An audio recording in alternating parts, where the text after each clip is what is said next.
بین الاقوامی صحافتی ذرائع کے مطابق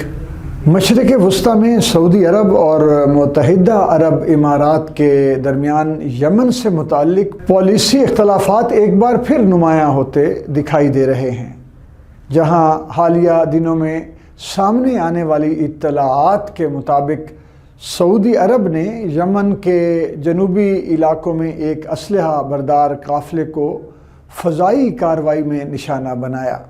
جس کے بارے میں ریاض کا موقف ہے کہ یہ ہتھیار امارات کے حمایت یافتہ عناصر تک پہنچائے جا رہے تھے۔ تاہم متحدہ عرب امارات نے ان الزامات کو مسترد کرتے ہوئے کہا ہے کہ مذکورہ سامان اس کی اپنی افواج کے لیے تھا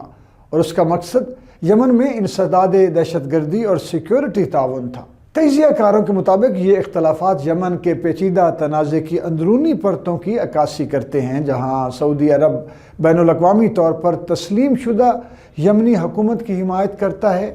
جبکہ UAE جنوبی عبوری کونسل یعنی STC کے ساتھ قریبی روابط رکھتا رہا ہے، جو جنوبی یمن میں زیادہ خود مختاری یا علیحدگی کی حامی سمجھی جاتی ہے۔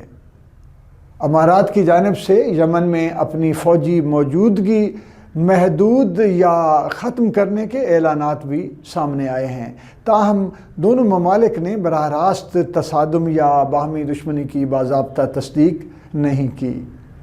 علاقائی سفارتی حلقوں کے مطابق پاکستان سمیت کئی ممالک اس صورتحال کو نہایت احتیاط سے دیکھ رہے ہیں اور خلیجی استحکام کے ساتھ ساتھ یمن میں سیاسی حل پر زور دے رہے ہیں، جبکہ بلوچستان یا کسی دوسرے خطے میں عسکریت پسند گروہوں کی مبینہ فنڈنگ سے متعلق دعووں پر تاحال کوئی قابل تصدیق بین الاقوامی شواہد یا سرکاری تصدیق موجود نہیں، جس کے باعث مبصرین اس پورے معاملے کو خلیجی اتحاد کے اندر پائے جانے والے مفادات کے فرق اور یمن کی داخلی سیاست کے تناظر میں ہی جانچنے کی سفارش کر رہے ہیں۔ فرحت عباس شاہ، ریڈیو سنو FM 89.4 لاہور۔